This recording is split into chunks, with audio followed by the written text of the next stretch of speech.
All right, howdy everyone. Welcome to Texas A&M's Virtual Earth Month. I am Ben Kelscher, Sustainability Assistant Manager in the Texas A&M Office of Sustainability. So for the next, this week and next week, we have events happening virtually for you. It's in conjunction with TRACS. It's the Texas Regional Alliance for Campus Sustainability. So with our state partners, other sustainability offices across the state have content for you. And we have our very own Texas A&M content. You can access it at our website, sustainability.tamu.edu. A lot of great stuff coming up for you. But today we have Jenny Jiang, and she is going to be talking to us about the economic gap and what coronavirus has revealed about the economic gap. So before I pass it over to Jenny, just a couple pieces of housekeeping here. First, please think of questions to ask during Jenny's presentation. We would love to do some Q&A at the end and put those questions in the chat. I will look at those and I will ask Jenny any questions that y'all might have. So please do that over the course of her presentation. And also on the top of screen, there's that green bar and it says that right now it's sharing my screen. There's like some options to the right of that green bar. And if you click on that and you put your screen in side-by-side mode, it will make it so you can see Jenny's PowerPoint, and you can also see her speaking the entire time, and you won't miss anything on the PowerPoint. So that's something I would recommend.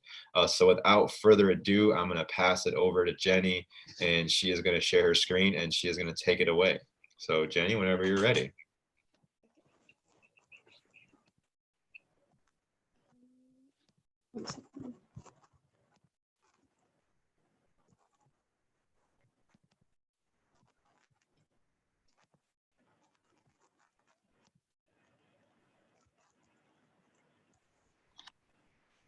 Okay. Howdy, my name is Jenny Jiang, and I am a junior mechanical engineering student here at Texas A&M. And today I'll be presenting about how coronavirus and the wealth gap affect each other. Some of the main things I'm going to cover today are how coronavirus worsens inequality, how inequality worsens the spread of the coronavirus disease, and possible solutions to the economic wealth gap during this time or in the future. There are three pillars of sustainability, and they are environmental, economic, and social sustainability. Most people are only aware of the environmental aspect, but I've learned over the past semester that economic and social sustainability are equally as important as environmental. And those are the two I will be focusing on today. I want to touch on what social sustainability is and why it's important. This sector is often overlooked because most people don't think it's included in the definition of sustainability. In the Texas A&M 2018 Sustainability Master Plan, it states that social sustainability at Texas A&M includes equality, diversity, and inclusion. To be socially sustainable means to accept and appreciate those with different cultures and upbringings, and to realize that equality is important in those aspects. This includes health and social equity, human rights, labor rights, and all but not limited to the other topics listed on this slide. As stated in the master plan, social sustainability is important because it promotes an environment that supports everyone's success, improves overall quality of life, fosters a climate of inclusion in every aspect, and engages diverse communities to collaborate. Now on to economic sustainability. This can be defined by the University of Mary Washington as the practice to support long-term economic growth without negatively impacting social, environmental, and cultural aspects of the community. Economic sustainability is important because it promotes jobs and ultimately leads to a stronger economy. This includes consumption and use, labor, welfare, and the distribution of wealth. Social and economic sustainability are the two pillars I will be focusing on today, and the combination of the two then becomes socioeconomic sustainability. This takes us to the topic of unemployment and the wealth gap in America. So one of the best ways to look at the economic and social sustainability is to look at the racial wealth gap in America. The racial wealth gap can be described as the disparity between average household wealth between different races due to historic oppression, inequality of inheritance, and or prejudice of minority groups. The racial wealth gap in America has been a pressing issue for a number of years. With coronavirus halting the economy, millions of people all across America have been laid off. Though unemployment rates are not fully known, it's expected to be the highest since the Great Depression, in which it reached 24.9%. With many businesses closing, it's projected to have a greater impact on Black or Latino employees. In 2016, an article by Tanzina Vega from CNN revealed that for the previous 30 years, the average household wealth of white families grew 85% to $656,000, while the average for Black families only grew 27% to $85,000, and that of Latino families only grew 69% to $98,000, as shown in the figure on this slide. At this rate, it would take approximately 230 years for Black families to become as wealthy as white families, while it will take 84 years for Latino families. The wealth gap will only continue to increase as the number of people of color in the United States continues to increase. The ongoing pandemic is only worsening the pre-existing wealth gap. So one research suggests that those who have lower income are more likely to catch coronavirus as well as die from it.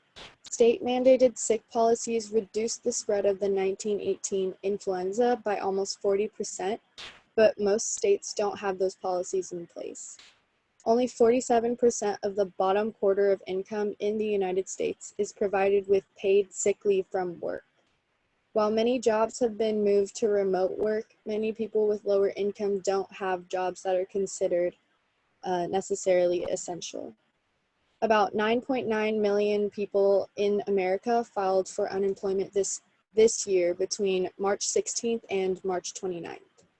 Many Americans depended on living paycheck to paycheck, and this will lead to a rise in debt if they're not able to find a suitable way to cover those bills.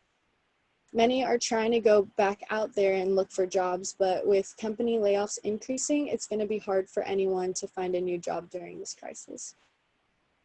Losing jobs also comes with the loss of health benefits from a company, like health insurance, all of that stuff. And in one article, a research associate from Urban Institute Domestic Policy Research Organization named Stephen Brown states that when white America catches a cold, Black America catches pneumonia.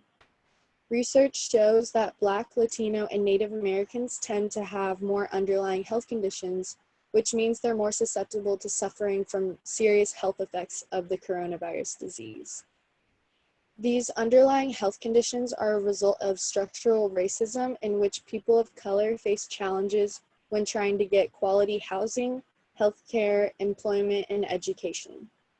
This is the reason minority families don't have good healthcare and are limited to living in areas with poor air quality. All these factors combined mean more health bills and debt on top of the increase of lost jobs.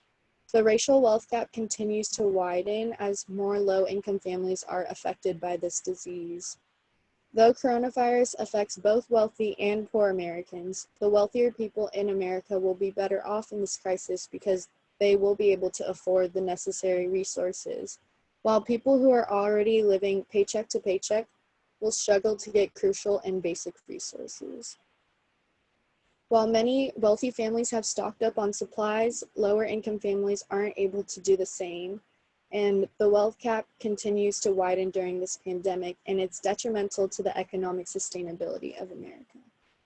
There are many predictions, but the truth is that the end is unknown, and so there's no telling how badly everything will be affected.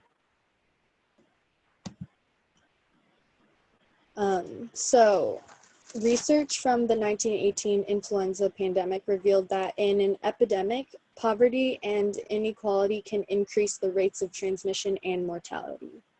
Consequences of inequality mostly affect lower income families, but it puts the society as a whole at risk. The COVID-19 outbreak tends to be concentrated within major metro areas where a large percentage of Black or Latino families often live. Oftentimes, communities cluster by economic status. And Dr. Arrett states that people who are both at risk of infection and likely to suffer most from the virus are all within proximity, which multiplies their risk of infection. One example of this can be found in China, where people of lower income are often at the greatest risk of transmission. These people are often employed informally, so they can't count on social services to take time off for sick leave. Italy contributes another example. Employees have gone on strike against employers because of their failure to provide sufficient health protections. One employee stated, "We do want to work, but we are scared of going home and we are scared to touch our family." Another employee complained, "Who cares about the workers' health while the rich run away?" Not all who work have the privilege of staying home to work, so they may have to choose between continuing to work or possible death. Dr. Arrett also voiced that one person that can't get proper treatment poses a risk to everyone else.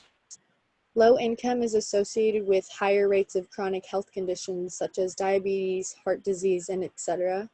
And people with lower income are about 10% more likely to have one of those conditions and may be at risk of suffering from coronavirus at as low as age 55. Without proper health care, many workers put their lives at risk to try to continue providing for their families. This in turn puts all the workers at risk if intense preventative measures aren't taken. Though some government-imposed shutdowns are paired with some worker protections, small, non-essential businesses will suffer to keep paying employees.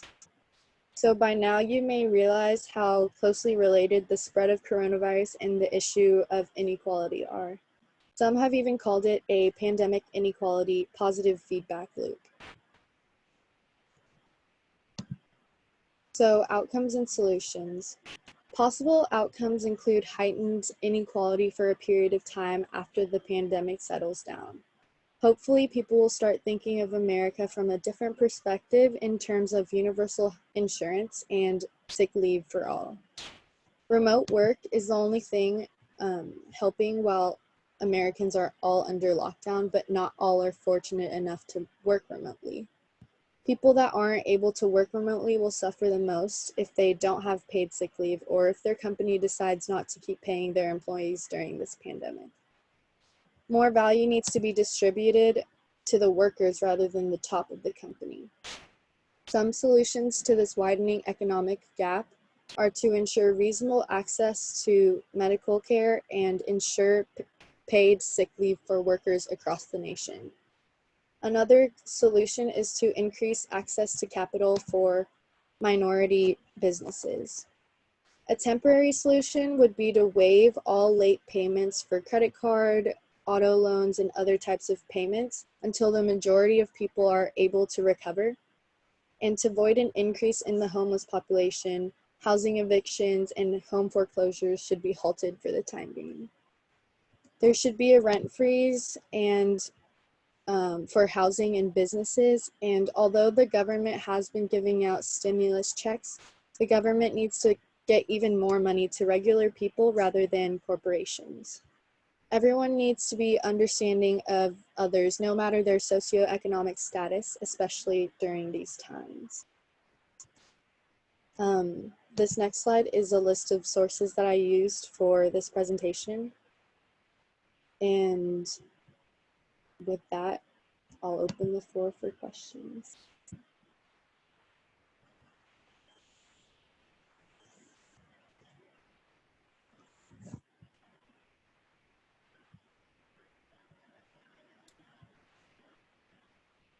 All right, thank you, Jenny.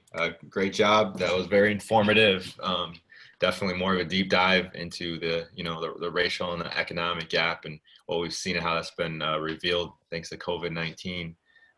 So right now, yeah, if anyone has any questions, if someone could just please throw something in the chat, we can get a little Q&A going. I will give it a few minutes here to see if anyone wants to ask any questions of Jenny.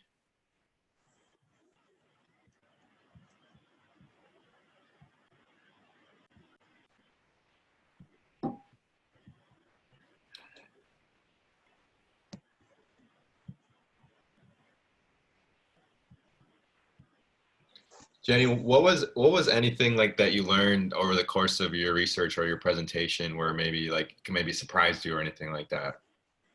Um, just the severity of the wealth gap in America surprised me a lot. I guess I hadn't really done much research about it before, so going into it, I didn't know much. And all the information and the stats, especially from this one slide,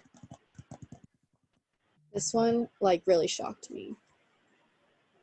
Yeah, the racial wealth gap in America. That wasn't something that you had ever like learned in any of your classes before. Not really, like not really gone into depth at least. Cool, interesting. It looks like that is going to be our only question. I was actually asking that question, and someone else asked the same question right when I was asking. So, oh, hey, here we go. What possible solutions for university leaders would you suggest for employees unable to work from home? What would you urge them to do? Um, so like, sorry, can you say the question again? Yeah, this is definitely a tough question. You may not have an answer to this, but I think it's a good question. Um, so, what possible solutions for university leaders would you suggest for employees that are unable to work from home? So I'm an employee of the university. I'm able to work from home, but there are a lot of other employees that are not able to work from home. What would you urge university leadership to do? I would urge them to like try to compensate those workers because everyone's kind of in a time of need, and I would urge them to like have an application open for some of the employees to apply for some like type of stimulus check type of thing. Yeah, I think those are definitely great options. Thank you, Jenny. All right, it looks like that's probably going to be our final question for today's sustainability talk. But once again, thank you, Jenny. I could definitely see you put a lot of work in this and very informative. Um, but yes, thank you very much. And we're getting some people in the comments telling you great presentations. They don't have questions, but thanks for providing this information. Thank you, Jenny. Great job, great presentation. Um, so yes, Thanks for sounds like you watching. yes, definitely did a great job. So with that, we'll be signing off. Tomorrow at noon, we will have our next sustainability talk, and that will be Shreya. She'll be talking to us about racial discrimination and how that is limiting lots of things for people and in the world today. So thanks everyone for tuning in, and we hope we will see you with us again tomorrow. And once again, thank you, Jenny. Thank you. And bye everyone. Take care.